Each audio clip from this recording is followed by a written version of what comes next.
내가 무슨 말을 더하리요. 기드온, 바락, 삼손, 입다와 다윗과 사무엘과 및 선지자들의 일을 말하려면 내게 시간이 부족하리로다. 아멘. 할렐루야. 아멘. 오늘은 히브리서 11장 32절에 기록된 믿음의 사람들 마지막 6번째 사람 사무엘에 대해서 같이 하나님의 은혜를 나누게 됩니다. 성경에 나오는 위대한 인물들을 보면서 그들의 삶이 너무 아름답고 너무 귀해서 그들의 이름을 따서 우리 자녀들에게 혹은 우리 자신에게 그들의 이름을 그대로 붙여주게 됩니다. 남자 같은 경우는 여호수아라는 이름, 그 다음에 다니엘, 요셉, 다윗, 바울, 베드로, 야고보, 그 다음에 요한, 마태 이런 이름들을 지어줍니다. 여자 가운데는 사라, 그 다음에 에스더, 라헬, 그 다음에 엘리자베스, 드보라, 마리아, 루디아 이런 이름들을 자녀들에게 붙여주곤 합니다. 우리의 자녀들 가운데 많이 지어주는 이름 가운데 또 하나는 오늘 누구에 대해서 같이 말씀 나누죠? 사무엘이라는 이름을 지어주기도 합니다. 사무엘의 삶이 너무 귀하니까, 사무엘의 삶이 너무 보배스러우니까 우리의 자녀들에게 그 이름을 붙여주는데, 우리의 자녀들도 꼭 사무엘처럼 그렇게 살았으면 좋겠다라고 하는 바람에서 우리 자녀들에게 사무엘이라는 이름을 우리가 지어줍니다. 그러면 사무엘이라는 사람은 어떤 사람입니까? 라고 하는 질문에 사무엘이라고 하는 사람은 어머니 한나의 기도로 이 세상에 태어났던 사람이었습니다. 다시 말씀드리면 어머니 한나의 기도가 없었더라면 이 세상에 사무엘은 있어요? 없어요? 없었던 겁니다. 어머니 한나의 기도로 말미암아, 그 기도의 응답으로 말미암아 이 세상에 사무엘이 존재할 수 있었다라고 말씀드릴 수 있습니다. 자, 우리가 성경을 한 번 더 찾아가 보겠습니다. 사무엘상 1장 말씀. 사무엘상 1장. 오늘 성경을 덮지 마시고 이곳저곳을 봐야 되니까 사무엘상을 좀 펴시면 감사하겠습니다. 사무엘상 구약 408페이지 사무엘상 1장 10절 말씀에 보면 한나가 마음이 괴로워서 여호와께 기도하고 통곡하며. 왜 마음이 괴롭고 왜 하나님을 향하여 통곡하면서 기도해요? 한나에게는 자식이 없었습니다. 그래서 그 자식 때문에 늘 힘들고 어려웠는데 이렇게 살면 안 되겠다 해서 성전을 찾아가서 성전에서 하나님을 향하여 자기의 그 마음의 괴로운 것을 내려놓으며 하나님 앞에 통곡하고 기도하는데 11절 말씀 보니까 그냥 기도하는 것이 아니라 소원하여 가로되 만군의 여호와여, 만일 주의 여종의 고통을 돌아보시고 나를 생각하시고 주의 여종을 잊지 아니하사 아들을 주시면 내가 그의 평생의 그를 여호와께 드리고 삭도를 그 머리에 대지 아니하겠나이다 라고 기도를 하게 됩니다. 얼마나 열심히 통곡하면서 기도했는지 옆에서 지켜보던 엘리 제사장이 술에 취해 있는 줄 알았어요. 여인이여 대낮에 이렇게 취해서 주님 앞에 기도하면 어떡합니까? 라고 했더니 제사장 엘리에게 나는 취한 것이 아닙니다. 술에 취한 것이 아니라 내 마음의 그 고통을 하나님 앞에 드러내는 겁니다. 나의 원하는 바가 있어서 하나님 앞에 통곡하며 기도하는 겁니다 라고 기도를 하게 됩니다. 그러면서 하나님께서 만약에 내게 아들을 주시면 두 가지를 하나님 앞에 약속을 하는데, 첫 번째는 평생 그를 여호와께 드리겠나이다.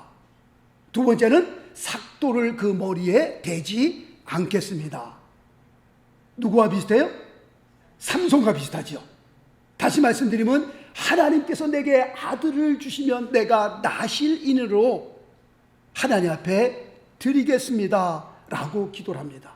그리고 사무엘상 1장 20절 말씀해 보니까요. 사무엘상 1장 20절, 한나가 잉태하고 때가 이름에 아들을 낳아 사무엘이라 이름을 하였으니 이는 내가 여호와께 이를 구하였다 함이더라 라고 기록되어 있습니다. 정말 통곡하면서 옆에서 보니까 막 그냥 술 취한 여자처럼 기도했던 그 모습, 하나님께서 한나의 기도를 들어주시고 그에게 사무엘을 허락하여 주셨습니다. 그래서 그런지 이 사무엘이라고 하는 그 이름의 뜻은 하나님의 이름이란 뜻을 가지고 있습니다. 엘이라고 하는 것은 하나님이란 뜻이거든요. 그 다음에는 하나님이 들어주셨다, 하나님이 응답해 주셨다 라고 하는 그런 뜻이 바로 사무엘이란 이름의 뜻입니다. 사무엘 그 어머님이 어떤 어머님이셨냐? 사무엘상 2장 1절로 10절까지에 보면 사무엘 어머니 한나의 기도가 쭉 기록되어 있습니다. 집에 가서 한번 읽어보시면요, 구구절절히 그 사무엘 어머니 한나의 기도를 우리가 보게 되면 그 한나의 신앙의 모습을 우리가 볼 수 있습니다. 사무엘의 어머니 한나의 신앙은 어떤 신앙이었냐? 절대적인 믿음의 소유자였습니다. 그 어머니 한나의 기도를 우리가 보면서 야, 정말 하나님을 향하여 굉장한 믿음의 소유자였구나, 절대적인 믿음을 가졌던 사무엘의 어머니였구나 라는 것을 우리가 여기서 보게 됩니다. 사무엘 뒤에는 이렇게 기도하는 어머니가 있었다라는 것을 우리가 반드시 기억하셔야 합니다. 사무엘이 그냥 사무엘이 된 것이 아니라 사무엘 뒤에는 이런 믿음의 어머니, 이런 기도의 어머니가 있었다는 것을 우리가 아셔야 합니다.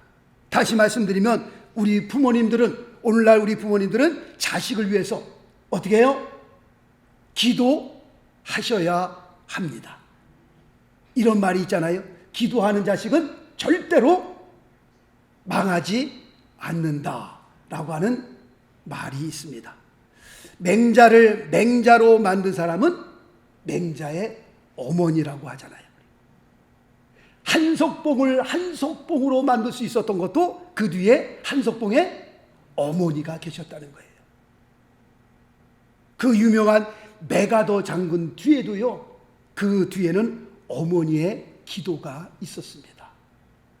여러분들 아시는지 모르시는지 모르겠지만 메가더가 처음 육군사관학교 입학했을 때에 웨스트 포인트 뉴욕에 있잖아요. 여기서 1시간 가면 육군사관학에 입학하는 그 시간부터 어머니는 옆에 있는 모텔을 빌려가지고요, 지금도 그 모텔이 있습니다. 4년 동안 졸업할 때까지 아들의 모습을 지켜보면서 매일 기도했던 어머니, 그 유명한 메가더 장군 뒤에는 그런 어머니가 계셨습니다. 그의 아들을 지켜보고 믿음으로 기도했던 메가더 어머니의 기도가 있었다라고 하는 겁니다. 미국의 제16대 대통령 아브라함 링컨 뒤에도 기도하시는 어머니가 계셨습니다. 아브라함 링컨은 이런 말을 했습니다. 나는 나의 어머니의 기도를 기억한다. 그 기도는 항상 나를 따라다녔고 평생 나와 함께 했다라고 얘기하고 있습니다. 아브라함이 그렇게 위대한 인물로, 대통령으로 이 세상에 남을 수 있었던 것은 그 뒤에 기도하시는 어머니가 계셨다라고 하는 겁니다. 방탕함과 사고 뭉치였던 어거스틴이라는 사람, 과연 그 사고 뭉치였던 어거스틴, 그 사람을 누가 성자로 바꿔 놓았느냐? 그것은 그의 어머니 모니카의 눈물의 기도가 방탕하를 성자로 바꿔 놓은 겁니다. 그 뒤에 늘 울면서 기도했던, 정말 개망난이었던 어거스틴 뒤에는 어머니의 기도가 있었다라고 하는 겁니다. 제 조카 중에는 제임스라는 애가 있습니다. 제임스라는 애가 있는데 차를 몰고 가다가 사고가 났는데 굉장히 크게 났습니다. 정말 다시 운전할 수 없을 정도로 차가 박살이 났습니다. 이 정도 됐으면 크게 다치거나 죽었어야 마땅한데, 그렇게 큰 사고를 하는데 몸이 아무렇지도 않게 어디 하나 다친 데 없이 그냥 그렇게 차가 구겼는데도 싹 그냥 나올 수 있었습니다. 조카 제임스가 저한테 그런 얘기를 해요. 엉클 하면서 I just knew that. 자기가 그냥 알았대요. 그냥 할머니의 기도로 내가 살 수 있었구나. 그냥 자기는 알았대요. 늘 할머니가 기도하는 걸 알고 있거든요. 이렇게 큰 사고가 났으면 뭔가 어디가 부러지고 잘못됐으면 평생 병실으로 살아야 되는데, 불구자로 살아야 되는데, 자기 몸 보니까 아무도 다친 데가 없는 거예요. 거기서 할머니한테 전화를 걸어갖고서 이 사고를 얘기하면서 할머니 고맙습니다. 할머니 감사합니다. 자기가 감사하다고 전화를 드렸다는 거예요. 자기가 이렇게 아무렇지도 않을 수 있었던 것은 하나님의 그 은혜로 말미암아, 할머니가 기도해주는 그 은혜로 말미암아 자기가 이렇게 아무렇지도 않을 수 있었다고 그렇게 얘기를 하더라고요. 이와 같이 사무엘 뒤에는 누가 있었어요? 기도하시는 어머니 한나가 있었습니다. 뒤에서 숨어 기도하시는 어머니의 기도가, 그 기도의 은혜로 말미암아 사무엘이 사무엘 될 수 있었던 겁니다. 자녀를 위해서 기도해야 돼요? 안 해야 돼요? 기도해야 됩니다. 우리 부모님들의 사명입니다. 아예 지들이 알아서 잘 크겠지? 아니요. 정말 우리 부모님의 사명은 자녀들 위해서 기도하셔야 하는 겁니다. 이렇게 기도의 응답으로 사무엘이 이 세상에 태어나게 됩니다. 어머니 기도의 응답으로 이 세상에 태어났는데, 이 세상에 태어났을 때에 그 나라의 형편은 그렇게 좋지를 않았습니다. 신앙적으로도 그렇고 도덕적으로도 그렇고 국가적으로도 모든 것이 다 힘들 때였고요. 다 위기 상황이었습니다. 첫 번째로는 하나님의 백성들은 하나님을 떠나 우상을 섬기면서 타락의 삶을 살고 있었습니다. 두 번째로는 제사장 엘리의 뒤를 이어 제사장이 되어야 할 그 두 아들들은 불량하기가 짝이 없었습니다. 오죽했으면, 말씀 볼까요? 사무엘상 2장 25절에 이렇게 말씀하고 있습니다. 이는 여호와께서 그들을 죽이기로 뜻하였음이었더라. 그때 당시에 제사장이면 대통령입니다. 리더입니다. 왕입니다. 온 백성이 제사장을 바라보며 그들을 인도해야 될 그 나라의 지도자인데, 아버지 뒤를 이어 제사장이 되어야 할 그 두 아들들이 개망난입니다. 그냥 오죽했으면 하나님께서 그들을 죽이기로 작정을 하셨을까요? 그냥. 그 다음 말씀 볼까요? 사사기서 21장 25절에 보니까 그때에 이스라엘의 왕이 없으므로 사람이 각각 그 소견에 오른 대로 행하였더라 라고 말씀하고 있습니다. 무슨 말씀입니까? 사무엘이 태어났을 때에 사사도 없고 선지자도 없고 백성을 이끌고 갈 왕도 없고 모든 것이 다 어수선하고 모든 사람이 다 갈팡질팡하던 그때에 사무엘 선지자가 태어나게 되었던 겁니다. 모든 백성은 각각 자기의 소견이 옳다고 생각하는 대로 자기 마음대로 사는 겁니다. 이것이 옳다고 생각하면 저쪽으로 가고, 이것이 옳다고 생각하면 저쪽으로 가버리고, 다 자기의 마음대로 자기의 소견대로 살고 있던 그런 때 사무엘이 태어났습니다. 이런 시국에 사명을 가지고 태어난 사람이 바로 사무엘이었습니다. 그렇다면 사무엘이 나시린으로 이 세상에 태어나서 사무엘이 이 세상에서 믿음으로 행한 일은 무엇이었습니까? 몇 가지로 같이 은혜를 나누려고 합니다. 첫 번째, 그가 제일 먼저 한 일은 이스라엘 백성, 하나님의 백성의 마음을 하나님께로 돌리기 시작했습니다. 자, 사무엘상 7장으로 갑니다. 사무엘상 7장 3절 말씀 볼까요? 사무엘상 7장 3절 말씀. 사무엘이 이스라엘 온 족속에게 일러 가로되 너희가 전심으로 여호와께 돌아오려거든 이방 신들과 아스다롯을 너희 중에 제하고 너희 마음을 여호와께로 향하여 그만 섬기라. 하나님만 섬기라. 사무엘이 선지자가 되면서 제일 먼저 했던 일은 그들의 마음을, 하나님께로 등을 돌렸던 하나님의 백성들을 다시 그리스도께로, 하나님께로 그들의 마음을 돌리기 시작하였습니다. 그 다음에 두 번째로 한 일은 회개와 함께 영적 각성, 영적 부흥을 이끌어내는 일을 하였습니다. 자, 사무엘상 7장 5절과 6절 말씀을 보겠습니다. 사무엘상 7장 5절과 6절 말씀. 사무엘이 가로되 온 이스라엘은 미스바로 모이라. 내가 너희를 위하여 여호와께 기도하리라 하며 그들이 미스바로 모여 물을 길어 여호와 앞에 붓고 그날에 금식하고 거기서 가로되 우리가 여호와께 범죄하였나이다 하니라. 사무엘이 미스바에서 이스라엘 자손을 다스리니라. 지금 이 사건은 그 유명한 미스바 회개 운동이었습니다. 하나님을 떠났던 이스라엘 백성의 마음을 하나님께로 돌이키고 그 다음에 미스바에 모여갖고선 회개하면서 금식하면서 하나님 앞에 기도했던 영적 각성, 영적 부흥을 이끌었던 그런 귀한 일을 감당하게 되었습니다. 한 개인도 마찬가지고요, 가정도 마찬가지고요, 국가도 사실 다 마찬가지입니다. 모든 문제의 시작은 어디서부터 시작되는 거예요? 하나님과 우리와의 관계에서부터, 잘못된 그 관계에서부터 다 비뚤어지는 겁니다. 사무엘이 선지자가 되고 난 다음에, 지도자가 되고 난 다음에 제일 먼저 한 일은 뭐예요? 하나님과 우리와의 관계를 올바로 잡는 겁니다. 하나님부터 멀어졌던 이스라엘 백성들을 하나님 앞으로 돌아오게 하고, 어느 사사도 어느 누구도 이처럼 이스라엘 온 백성을 모아놓고 회개하면서 금식하면서 하나님 앞에 기도했던 적은 없었습니다. 영적 부흥을 일으키는 사무엘 선지자의 모습을 여기서 보게 됩니다.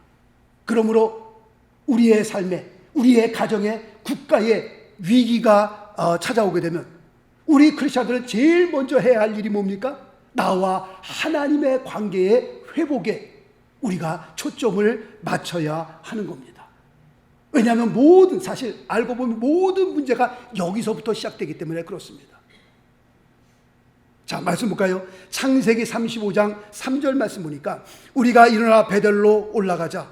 나의 환난 날에 내게 응답하시며 나의 가는 길에서 나와 함께 하신 하나님께 내가 거기서 단을 쌓으려 하노라 라고 말씀하고 있습니다. 무슨 말씀입니까? 야곱은 자기의 일생에서 가장 어려운 위기 상황을 맞이하게 됩니다. 정말 그 위기 상황으로 말미암아 완전히 집안이 폭락되고 다 죽을 수도 있는 그런 엄청난 위기 가운데에 처하게 됩니다. 이때 야곱이 제일 먼저 한 일은 뭐예요? 우리가 일어나 베델로 올라가자. 베델은 뭐 하는 곳이에요? 하나님을 예배하는 곳입니다. 하나님 앞에 제단을 쌓는 곳이에요. 자기의 인생에 가장 큰 위기가 찾아왔을 때 야곱이 가장 먼저 한 일은 하나님의 전을 찾는 일이었어요. 하나님 앞에 예배하는 일이었어요. 하나님 앞에 무릎 꿇어 기도하는 일이었습니다. 그 기도를 통하여 하나님께서 야곱에게 은혜를 베풀어 주십니다.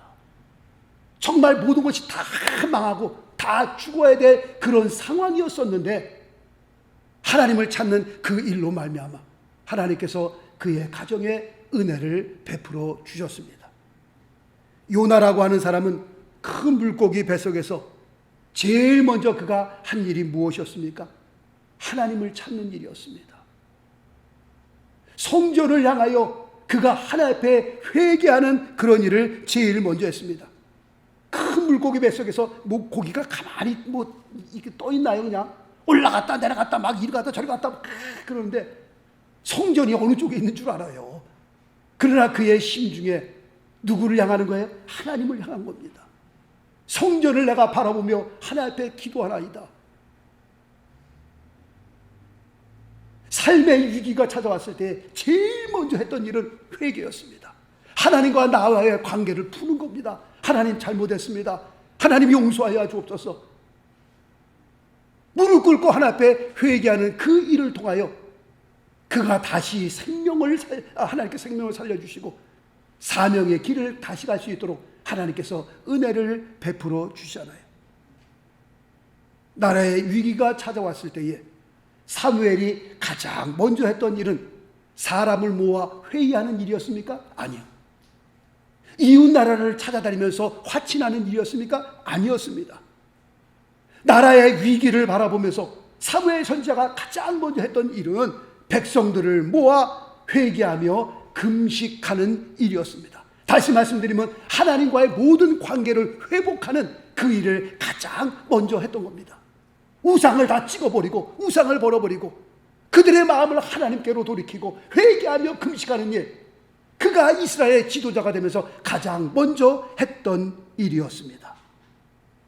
중요한 것은요, 나와 하나님의 관계가 회복이 되면 하나님께서 부부의 관계도 회복시켜 주시고요, 나와 하나님과의 관계가 회복되면 하나님께서 부모와 자녀의 관계도 회복시켜 주시고요,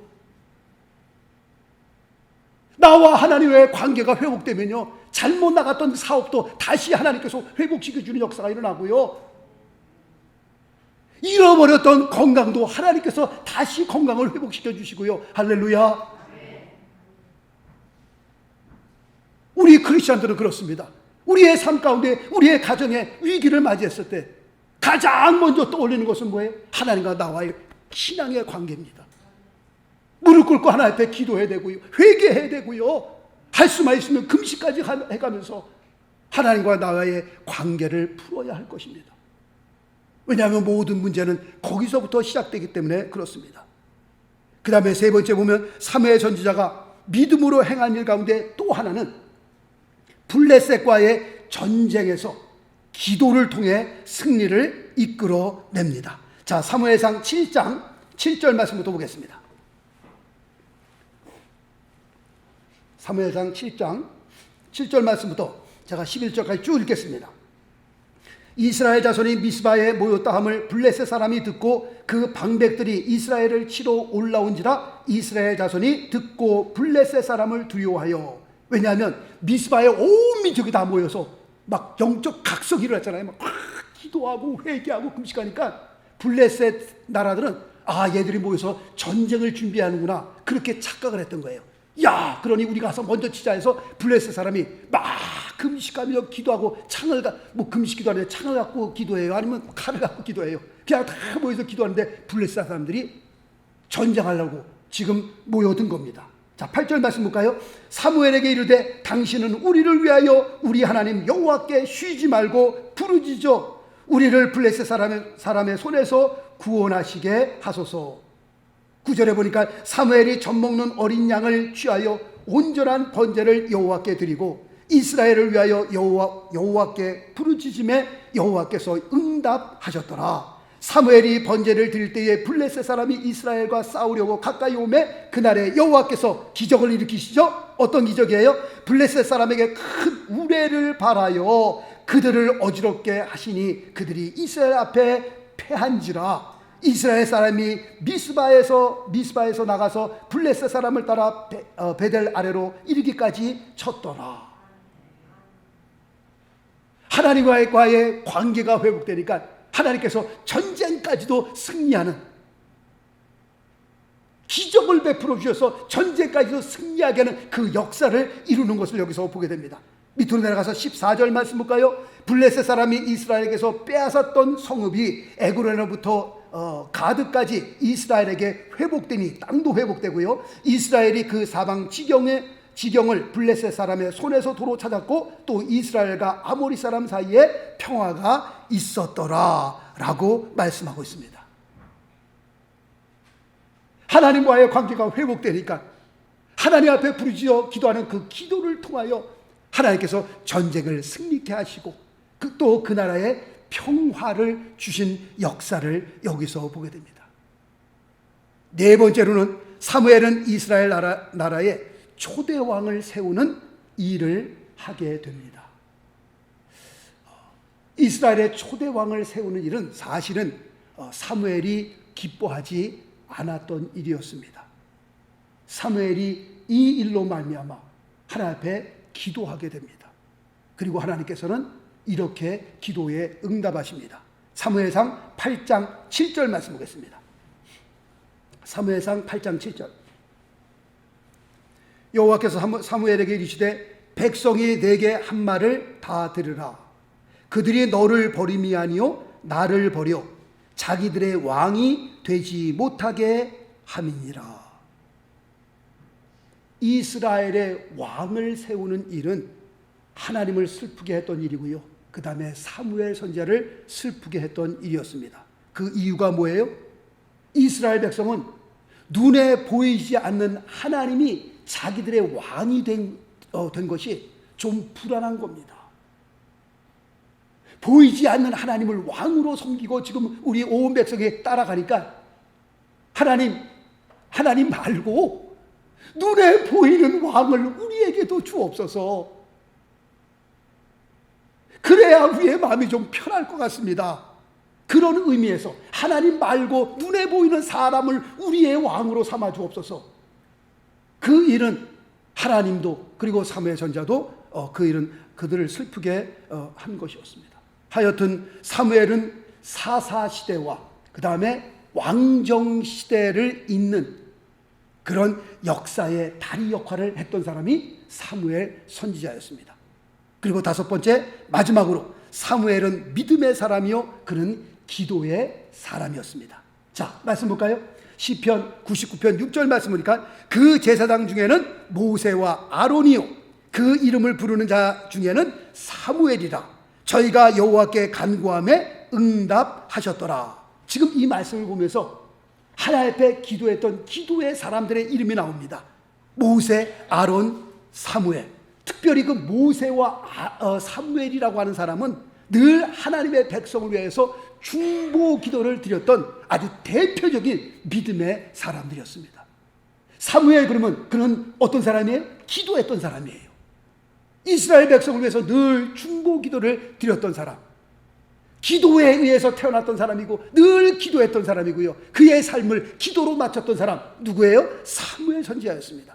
자, 또 말씀 볼까요? 예레미야서 15장 1절 말씀 보니까 여호와께서 내게 이르시되 모세와 사무엘이 내 앞에 섰다 할지라도, 무슨 말씀입니까? 모세와 사무엘은 늘 하나님 앞에 이스라엘 백성이 죄를 범하고 이스라엘 백성이 잘못하면 하나님 앞에 찾아가 하나님 용서해 주세요, 주님 나를 쳐주세요, 나를 제하여 주세요, 막 그렇게 기도했던 사람들이었거든요. 그러니까 모세와 사무엘이 내 앞에 섰다 할지라도 내 마음은 이 백성을 향할 수 없나니 그들을 내 앞에서 쫓아내리라. 하나님께서 이스라엘 백성을 심판하기로 작정하신 거예요. 이런 가운데에 모세가 나타나고 사무엘이 또 전처럼 와서 또 그 중보기도를 드리면서 용서해 주세요 한다 할지라도 소용이 없다는 겁니다. 이제는 내가 그들을 제하겠다라고, 쫓아내겠다라고 하는 그런 말씀이 이 안의 내용입니다. 자, 이제 말씀을 이제 마치려고 합니다. 사무엘은 어떤 사람이었어요? 어머니 기도의 응답으로, 통곡하면서 기도했던 기도의 응답으로 이 세상에 태어났던 사람이었습니다. 그래서 그런지요, 그는 어려서부터 하나님 앞에 기도했던 사람이고요, 기도의 그 줄을 놓지 않고 평생을 기도했던 사람이었습니다. 자, 또 말씀 볼까요? 사무엘상 12장 23절 말씀 보니까 나는 너희를 위하여 기도하기를 어떻게 해요? 쉬는 죄를 여호와 앞에 결단코 범치 아니하고.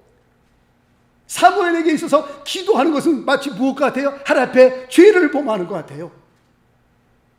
나는 너희를 위하여 기도할 때에 기도 쉬는 죄를 하나님 앞에 결단코 범치 않겠노라. 선하고 의로운 도로 너희를 가르칠 것인즉 이라고 여기서 지금 말씀하고 있습니다.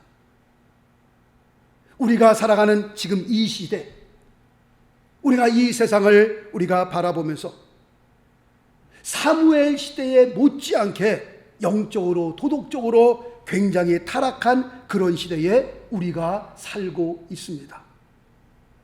20년 후에 30년 후에 어떤 세상이 올지 아무도 장담할 수 없는 그런 세상에 살고 있습니다. 앞으로 우리의 자손들이, 앞으로 우리의 손주들이 살아갈 세상은 어떤 세상입니까? 말 못합니다. 아무도 그거는 알 수 없습니다. 왜냐하면 세상이 확확 변하고 있기 때문에 그렇습니다. 옛날 같으면 10년, 15년 만에 변해야 될 이 세상이 막 눈 뜨고 나면 확확 변하고 있는, 하루아침에 세상이 달라지는 그런 세상에 우리가 살고 있습니다. 중요한 것은 점점 하나님의 말씀을 떠나고 점점 하나님을 떠나며 범죄하는, 점점 더 악해지고 점점 더 어두워져가는 이 세상을 바라볼 때에 우리가 믿음으로 무장하지 않으면, 정말 우리가 기도하지 않으면 세상에 잡혀먹기 아주 좋은 세상에 우리가 살고 있습니다. 여기서 보면 우리가 막 찬양하고 기도하면서 말씀을 들으면서 믿음에 굉장한 사람들 같지만 세상에 나가보세요. 우리가 믿음으로 무장하지 않으면, 기도하지 않으면요, 불신자처럼 똑같이 살아가는 우리의 모습들을 바라봅니다. 월요일부터 토요일까지 어떻게 살아요? 불신자보다 더 못되게 살아가는 사람이 많습니다. 우리의 후손들을 위해서 우리가 기도하지 않으면요, 세상에 나가서 우리의 후손들이요 불신자랑 똑같이 살아가는 그런 세상에 우리가 살고 있는 겁니다. 예수 믿지 않는 사람도 말세 지말이라고 그러잖아요. 종말이라고 그러잖아요. 그런데 우리 크리스찬들이 종말이라는 걸 몰라요? 그 때와 시기를 분별을 못합니까? 예수 믿지 않는 사람도 이제 마지막이라고 그러는데 정말 마지막 때입니다. 주님 언제 오실는지 우리가 알 수 없는 그런 마지막 시기에 우리가 살고 있습니다. 제가 예를 들잖아요. 그 모래시계 있잖아요. 모래시계 딱 뒤집어 놓으면 그 위에 있는 방이 모래가 밑으로 떨어지기 시작하잖아요. 떨어지는 그 순간부터 말세는 시작된 겁니다. 그때가 언제입니까? 예수님께서 이 세상에 오셔서 복음을 전하는 그때였습니다. 회개하라 천국이 가까웠느니라. 그때부터 말세는 시작된 겁니다. 그럼 지금 우리가 살고 있는 21세기에 지금 시대는 어떤 시대예요? 위에 있는 방의 모래가 이제는 얼마 안 남았어요. 밑으로 조르르 다 올라가서 이제 요만큼 남은 그 모래가 조르륵 흐르면 끝나는 거예요. 그 시기에 지금 우리가 살고 있는 겁니다. 정말 끝자락에 우리가 살고 있는 그런 시대입니다. 예수님께서 겟세마네 동산에서 기도하시면서 제자들에게 이런 말씀을 하십니다. 시험에 들지 않게 깨어있어 기도하라. 기도하셔야 합니다. 기도를 통해 나도 살고, 그리고 우리의 자손들도 살리고, 우리 교회도 살고, 정말 기도를 통해서 이루시는 하나님의 거룩한 역사가 우리의 삶 가운데에도, 우리의 가정에도, 우리의 교회에도 충만하게 일어날 수 있게 되시길 예수 그리스도 이름으로 축원합니다. 기도하겠습니다.